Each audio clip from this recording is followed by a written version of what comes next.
आजादी के कई महानायकों से देश आज भी अनजान है। ऐसे ही एक नायक थे श्यामजी कृष्ण वर्मा, एक ऐसे स्वतंत्रता संग्राम सेनानी जिन्होंने इंग्लैंड में अंग्रेज हुकूमत के खिलाफ आवाज बुलंद की। लंदन में इंडिया हाउस बनाने वाले श्यामजी कृष्ण वर्मा ने वीर सावरकर, बीकाजी कामा, वीएन चैटर्जी, लाला हरदयाल जैसे स्वतंत्रता सेनानियों को आजादी के आंदोलन से जोड़ा था। ऐसे आंदोलनकारी की आखिरी इच्छा आजादी के 56 बरस तक अधूरी रही। नरेंद्र मोदी ने जब श्यामजी कृष्ण वर्मा को सच्ची श्रद्धांजलि दी, तब देश महान बलिदानी की कहानी जान पाया।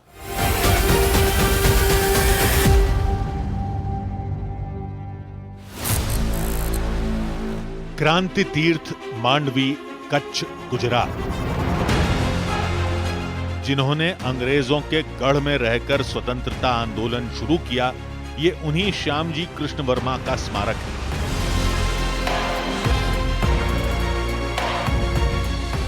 ये मेमोरियल आजादी के उस महानायक को नरेंद्र मोदी की श्रद्धांजलि है जिन्होंने देश के लिए स्वतंत्रता सेनानियों की पूरी सेना तैयार की थी। लेकिन आजादी के बाद ये देश उस महानायक को भूल गया। श्यामजी कृष्ण वर्मा का जन्म 4 अक्टूबर 1857 को गुजरात के कच्छ के मांडवी में हुआ था। कई राज्यों में दीवान का काम करने के बाद श्यामजी कृष्ण वर्मा ऑक्सफोर्ड विश्वविद्यालय में पढ़ाने इंग्लैंड चले गए। इंग्लैंड में उन्होंने Indian home rule society, India house और द इंडियन सोशलिस्ट जैसे संगठनों की स्थापना की। साल 1905 में अंग्रेज सरकार ने उन पर राजद्रोह का आरोप लगाया, जिसके बाद वो पेरिस चले गए। फिर वहां से स्विट्जरलैंड के जिनेवा वो पहुंचे, जहां 30 मार्च 1930 को श्यामजी का निधन हो गया। श्यामजी कृष्ण वर्मा ने अपनी आखिरी इच्छा जताते हुए कहा था कि उनकी अस्थियां भारत भेज दी जाएं, लेकिन उनकी यह इच्छा आजादी के कई दशक बीत जाने के बाद भी अधूरी रही। नरेंद्र मोदी ने जब ये बात जानी तो उन्होंने श्यामजी कृष्ण वर्मा के लिए अभियान शुरू किया। 2003 में नरेंद्र मोदी ने आजादी के महानायक की आखिरी इच्छा पूरी की। 22 अगस्त 2003 को नरेंद्र मोदी स्विट्जरलैंड के जिनेवा गए। वहां की सरकार से श्यामजी कृष्ण वर्मा की अस्थियां उन्होंने ग्रहण की और खुद कंधे पर रखकर वो अस्थि कलश लेकर भारत आए। देश पहुंचने पर मोदी ने पूरे गुजरात में भव्य वीरांजलि यात्रा आयोजित की। श्यामजी कृष्ण वर्मा की जन्मभूमि पर नरेंद्र मोदी ने मेमोरियल बनवाया। क्रांति तीर्थ नाम से बने संग्रहालय की आधारशिला 4 अक्टूबर 2009 को रखी गई। 13 दिसंबर 2010 को नरेंद्र मोदी ने यह संग्रहालय राष्ट्र को समर्पित किया। महान क्रांतिकारी को प्रधानमंत्री नरेंद्र मोदी जब भी याद करते हैं, खुद को सौभाग्यशाली कहते हैं। 1930 में देश के लिए मर मिटने वाले व्यक्ति, जिसकी एकमात्र इच्छा थी कि आजाद भारत की धरती पर मेरे अस्थि जाएं, ताकि आजादी का जो मेरा सपना है, मैं नहीं, मेरे अस्थि अनुभव कर ले। और कोई अपेक्षा नहीं थी। 15 अगस्त 1947 के दूसरे दिन ये काम होना चाहिए था कि नहीं होना चाहिए था? नहीं हुआ। 2003 में 73 साल के बाद उन अस्थियों को हिंदुस्तान लाने का सौभाग्य मुझे मिला।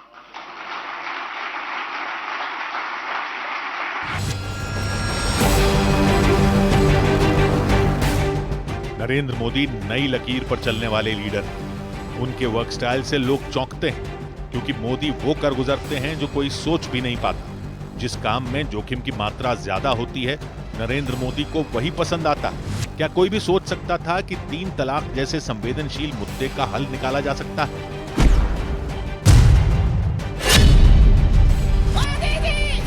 मगर नरेंद्र मोदी ने मुस्लिम महिलाओं के हितों के लिए 3 तलाक जैसी कुरीति का अंत कर दिया।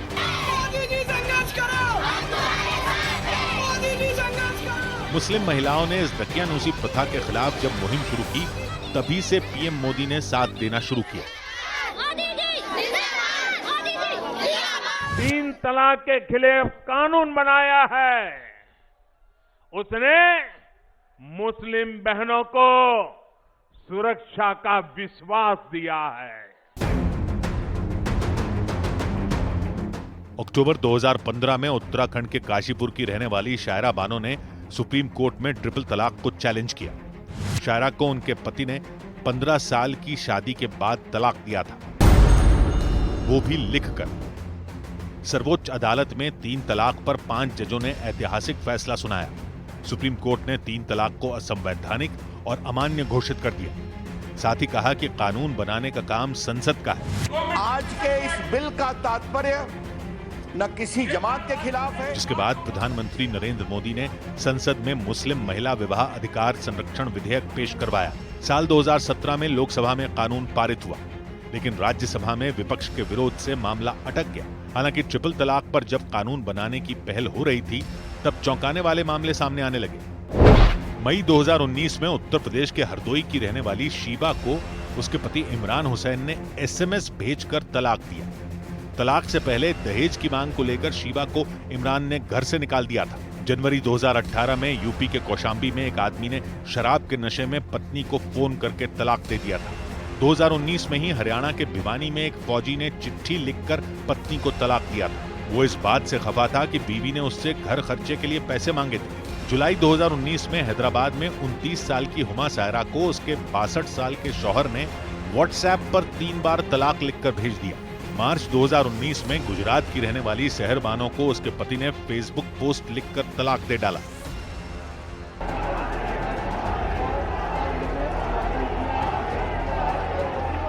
इस बीच नरेंद्र मोदी 2019 में प्रचंड बहुमत से दोबारा प्रधानमंत्री बने। ट्रिपल तलाक के खिलाफ उन्होंने फिर से मिशन शुरू किया।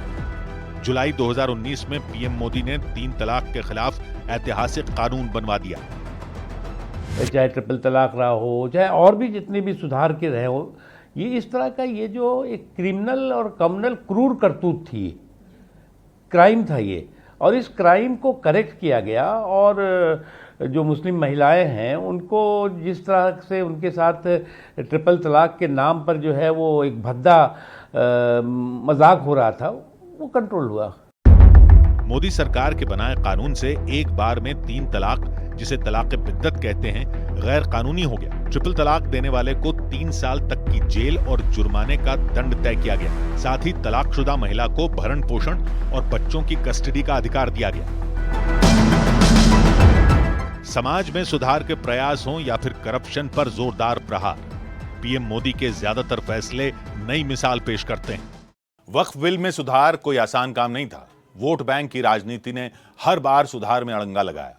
नरेंद्र मोदी ने मुसलमानों की भलाई के लिए वक्फ को दुरुस्त करने का संकल्प जब लिया, तब भी विरोध हुआ। सालों से चली आ रही वक्फ की परंपरा में तब्दीली न मुस्लिम संगठनों को मंजूर थी, न ही कई राजनीतिक दलों को। फिर भी नरेंद्र मोदी वक्फ बिल में संशोधन करने में कामयाब हुए। आखिर उन्होंने इतने सेंसिटिव और पेचीदा मामले को कैसे सुलझाया?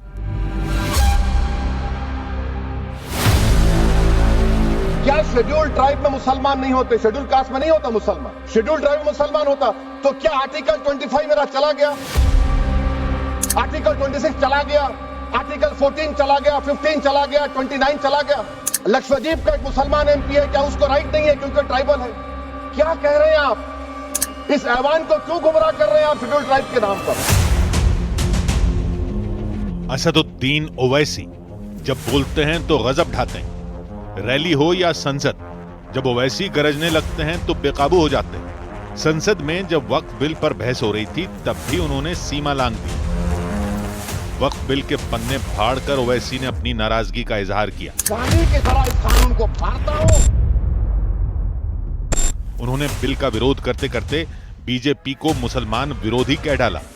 मुसलमानों को जलील और रुसवा करना है, देश में झगड़े पैदा करने का काम बीजेपी करना चाहती है मस्जिद और मंदिर के नाम पर। इसीलिए मैं इसका कंडेम करता हूं। मैं आपको बताना चाह रहा हूं स्पीकर साहब, ये बिल का मकसद सिर्फ मुसलमानों को जलील और रुसवा करना है, मुसलमानों को दूसरे दर्जे का शहरी बनाने का इनका मकसद है। शायद ओवैसी को इस बात का अंदाजा नहीं था कि नरेंद्र मोदी ने वक्फ में सुधार की पहल मुसलमानों से 3 साल की चर्चा के बाद की थी। वक्फ में सुधार से पहले पीएम मोदी ने दाऊदी बोहरा समुदाय के सैयदना मुफद्दुल सैफुद्दीन साहब के साथ मिलकर मंथन किया था। पीएम मोदी ने यह बात खुद देश को बताई। जब मेरे मन में वक्फ के एक्ट पर काम करने का विचार आया, तो सबसे पहले मैंने सैयदना साहब से सलाह मशवरा किया। फिर उन्होंने आपको मेरे पास भेजा, तो मैंने इनको 3 साल तक परेशान किया कि आप जरा इसको अपने तरीके से देखिए, आप अपनी लीगल एडवाइस लीजिए, मुझे ड्राफ्ट दीजिए। वक्फ में समय समय पर सुधार होता रहा है। इस्लाम के साथ भारत में आए वक्फ बोर्ड को औपचारिक तौर से ब्रिटिश हुकूमत ने 1913 में शुरू किया। इसके बाद 1923 में वक्फ एक्ट बना। आजादी के बाद वक्फ बोर्ड अल्पसंख्यक मामलों के मंत्रालय के वक्फ एक्ट 1954 के तहत चलता रहा। साल 1995 में वक्फ एक्ट में नरसिम्हा राव सरकार ने कई सुधार किए। इसके बाद सच्चर कमेटी और जस्टिस सुभान राव कमेटी ने वक्फ में सुधार की सिफारिशें की। 2013 में तत्कालीन प्रधानमंत्री मनमोहन सिंह वक्फ संशोधन अधिनियम ले आए। नवंबर 2013 में कानून बना और लागू हुआ, लेकिन वो भी कागजी सुधार साबित हुआ। पहले के बने कानून से भूमाफिया और मुस्लिम कट्टरपंथी मालामाल हो रहे थे, जबकि वक्फ ऐसी संपत्ति होती है जिसे मुसलमान परोपकार के मकसद से दान करता है। ये संपत्ति भलाई के मकसद से समाज के लिए दी जाती है। वक्फ की गई संपत्ति का मालिक सिर्फ अल्लाह को माना जाता है। लेकिन वक्फ के नाम पर कैसे कब्जा होता था, इसे एक बोहरा मुसलमान की ज़बानी सुनिए। भिंडी बाजार में हमारो एक प्रोजेक्ट चाले है। हमारे प्रोजेक्ट में एक जगह है भिंडी बाजार के अंदर जो हमने 2015 में खरीदी। हम मालिक हैं, बहुत मेहनत से खरीदी। उस जगह को 2015 में लिया। 2019 में कोई नासिक का और अहमदाबाद का शख्स जाके बोलता है ये जगह वक्फ है। वक्फ तो वहाँ पे तो लोग रहते हैं, टेनेंट्स हैं, दुकानें हैं। एक 700 स्क्वायर फीट जगह पे कोई नमाज पढ़ता होगा जो कम्युनिटी हॉल होता है। सब ये गवर्नमेंट ने एक्चुअली ये सारी चीज़ों पे वक्फ कर दिया है। वक्फ का मतलब अब रुक जाओ, ये नहीं चलेगा। बहुत ही महंगी जगह है और हमने बहुत मुश्किल से ली है। 2019 के अंदर कोई थर्ड पार्टी, इसका कोई लेना देना नहीं है, वो जाके ये जगह को वक्फ कर देता है। तो सर कानून में बदलाव तो लाना होगा। देश में वक्फ संस्थानों के पास 6 लाख से ज्यादा संपत्तियां हैं। वक्फ की जमीन का जो अनुमान है वो 8 लाख एकड़ से ज्यादा का है, जिसकी कीमत लाखों करोड़ों से ज्यादा आंकी जाती है। वक्फ संस्थाओं के पास मस्जिदें, मदरसे ही नहीं, शॉपिंग कॉम्प्लेक्स से लेकर बहुमंजिला इमारतें तक।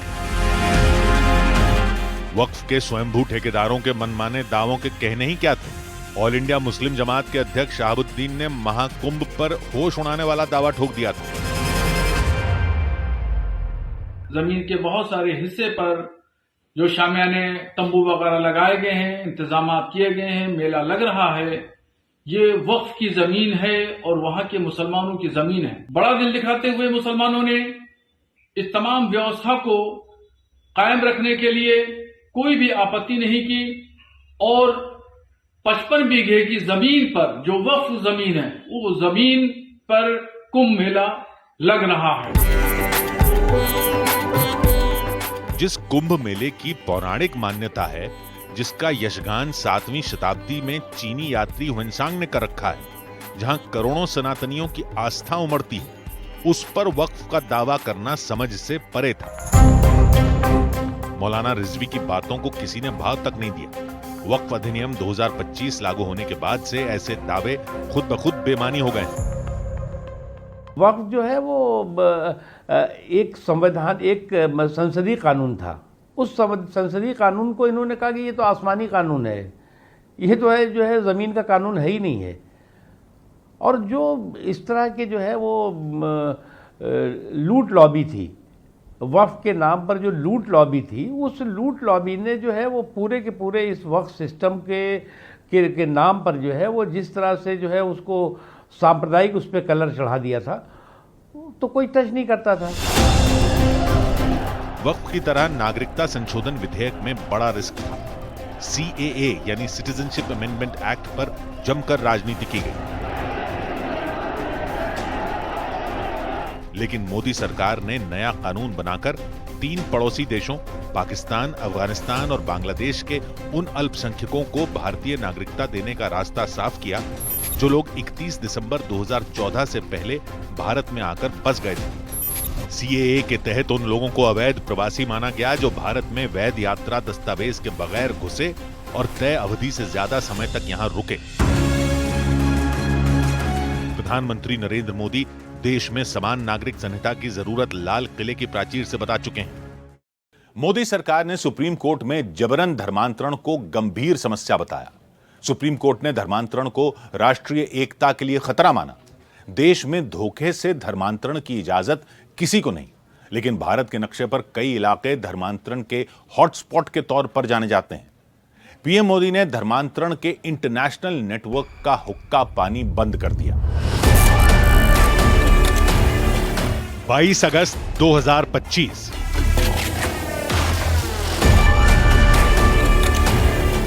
प्रवर्तन निदेशालय की 31 टीमें एक साथ एक्शन में आई। बेंगलुरु से गैंगटॉक तक छापेमारी शुरू हुई। ईडी का तलाशी अभियान 24 घंटे बाद तक चलता रहा। सिक्किम के गैंगटॉक में जब ऑनलाइन गेमिंग और सट्टेबाजी का बड़ा सरगना दबोचा गया, तब ईडी की रेड खत्म हुई। सबसे बड़ी रेड के बाद ईडी की टीम ने जब जब्त रकम को गिनना शुरू किया तो होश उड़ गए, क्योंकि बरामद कैश करोड़ 2 करोड़ नहीं, करीब 12 करोड़ था। इसमें 1 करोड़ विदेशी मुद्रा के साथ 6 करोड़ रुपए की गोल्ड ज्वेलरी और 10 किलो चांदी थी। प्रवर्तन निदेशालय ने अवैध ऑनलाइन और ऑफलाइन सट्टेबाजी रैकेट के आरोप में जिसे हिरासत में लिया, वो भी कोई मामूली आदमी नहीं।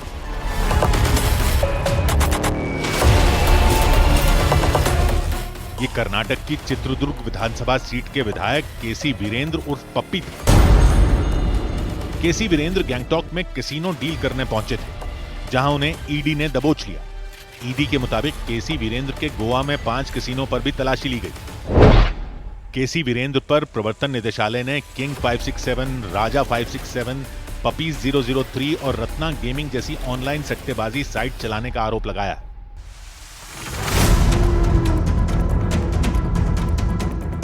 केसी वीरेंद्र की काली कमाई का हिसाब अदालत में लिया जा रहा है। ये सब कुछ मोदी सरकार की करप्शन पर जीरो टॉलरेंस की पॉलिसी से मुमकिन हुआ है। पीएम मोदी ने 2019 में prevention of money laundering act को सख्त किया। 2022 में मोदी सरकार ने पीएमएलए नियमों में फिर बदलाव कर बैंक, फिनटेक और वर्चुअल करेंसी को भी कानूनी दायरे में ला दिया। इसके साथ ही प्रवर्तन निदेशालय को छापेमारी, पूछताछ और संपत्ति जब्त करने की ताकत मिली। हर लेन देन के लिए केवाईसी यानी नो योर कस्टमर और रिपोर्टिंग जरूरी कर दी गई। काली कमाई और हवाला चैनलों को ध्वस्त करने के लिए मोदी सरकार ने अंतर्राष्ट्रीय एजेंसियों के मानक लागू किए। पीएम मोदी ने गेमिंग और सट्टेबाजी ऐप की दुकान भी एक झटके में बंद कर नई पीढ़ी को जुए की लत से उबारा है। धोखाधड़ी और फरेब से धन कुबेर बने भगोड़ों को सलाखों के पीछे पहुंचाने का मिशन भी नरेंद्र मोदी ने चला रखा है। धन की तरह धर्म में धोखाधड़ी करने वालों को मोदी सरकार ने बेनकाब किया। इसके लिए पीएम मोदी ने फॉरेन कंट्रीब्यूशन रेगुलेशन एक्ट को सख्त बनाया, जिससे विदेशी फंड से चल रहे धर्मांतरण रैकेट का भंडाफोड़ हुआ। एनआईए और ईडी जैसी एजेंसियों ने जांच कर हवाला और विदेशी फंडिंग के आरोपियों को पकड़ा।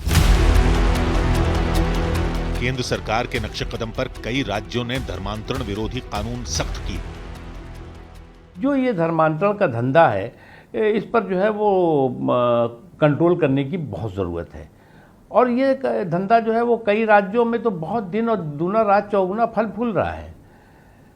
कई राज्यों ने इस दिशा में जो है वो कड़े कदम उठाए हैं, कड़े प्रयास किए हैं, और केंद्र की भी इसमें जो है वो फोर्सफुल हो, फंडेड हो, या जो है वो फ्रॉडलेंट इस तरह की जो वो है धन धोखा और धूर्तता के जरिए वो उस पर जो है वो कदम उठाने की प्राथमिकता केंद्र की रही है। भारतीय संस्कृति पर किसी तरह की चोट पीएम मोदी को बर्दाश्त नहीं। ये संदेश गोवंश की रक्षा से भी दिया गया। साल 2021 में बनारस में पीएम मोदी ने गोवंश पर राजनीति करने वालों को करारा जवाब दिया था। गौरक्षा के नाम पर कुछ लोग अपनी दुकानें खोल करके बैठ गए हैं। मुझे इतना गुस्सा आता है। मैंने देखा है कि कुछ लोग जो पूरी रात एंटी सोशल एक्टिविटी करते हैं, लेकिन दिन में गौरक्षक का चोला पहन लेते। मैं राज्य सरकारों को अनुरोध करता हूं कि ऐसे जो स्वयंसेवी निकले हैं, अपने आप को बड़ा गौरक्षक मानते हैं, उनका जरा डोजियर तैयार करो। वरंगल के भद्रकाली मंदिर में पीएम ने गौ सेवा की थी। पुंगनूर नस्ल की गाय जब पीएम हाउस पहुंची थी तब उन्होंने उसका वीडियो सोशल मीडिया पर पोस्ट कर खुशी जताई थी। प्रधानमंत्री ने बताया था कि उन्होंने नववत्सा का नाम दीप ज्योति रखा। पीएम मोदी गोवंश के संरक्षण में 2014 से ही लगे हैं। 2014 में मोदी सरकार ने राष्ट्रीय गोकुल मिशन शुरू किया था, जिसका लक्ष्य देसी नस्ल की गायों का संरक्षण था। 2019 में पीएम मोदी ने राष्ट्रीय कामधेनु आयोग बनाया। यह आयोग गायों से जुड़ी योजनाओं और अनुसंधान को बढ़ावा देता है। साथियों, गाय हमारी संस्कृति, हमारी परंपरा का अहम हिस्सा रही है। गाय ग्रामीण अर्थव्यवस्था का भी महत्वपूर्ण हिस्सा रही है।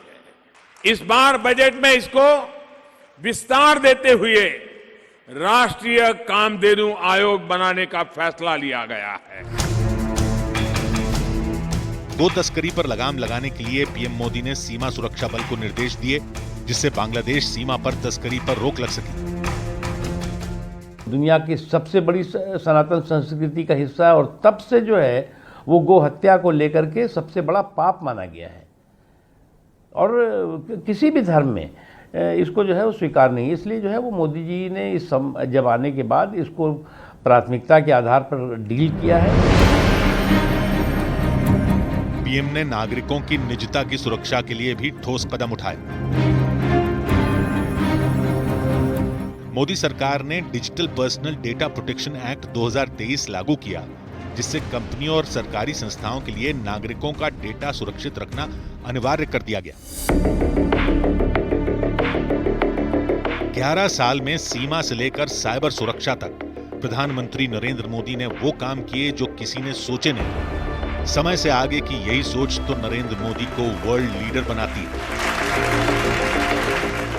राष्ट्र प्रेमी लीडर के हौसले ने ही भारत को ग्लोबल पावर बनाया है। आपको जानकर ताज्जुब होगा कि 2014 से पहले देश में नेशनल वॉर मेमोरियल नहीं था। सेनाएं और शहीदों के परिवार राष्ट्रीय स्मारक की मांग 1950 से करते आ रहे थे। सरकारों ने भी कई बार प्रयास किए, योजनाएं बनी, जमीन तय हुई, डिजाइन भी बने। जैसे करगिल युद्ध के बाद अटल सरकार ने वॉर मेमोरियल की जरूरत को माना। पूर्व प्रधानमंत्री मनमोहन सिंह ने युद्ध स्मारक बनाने की घोषणा भी की, लेकिन मंत्रालयों के मतभेद से यह काम अटका रहा। प्रधानमंत्री नरेंद्र मोदी ने सिर्फ 3 साल के भीतर ऐतिहासिक स्मारक की सौगात देश को दी। स्पेशल सीरीज के अगले एपिसोड में देखिए मास लीडर नरेंद्र मोदी का मैजिक।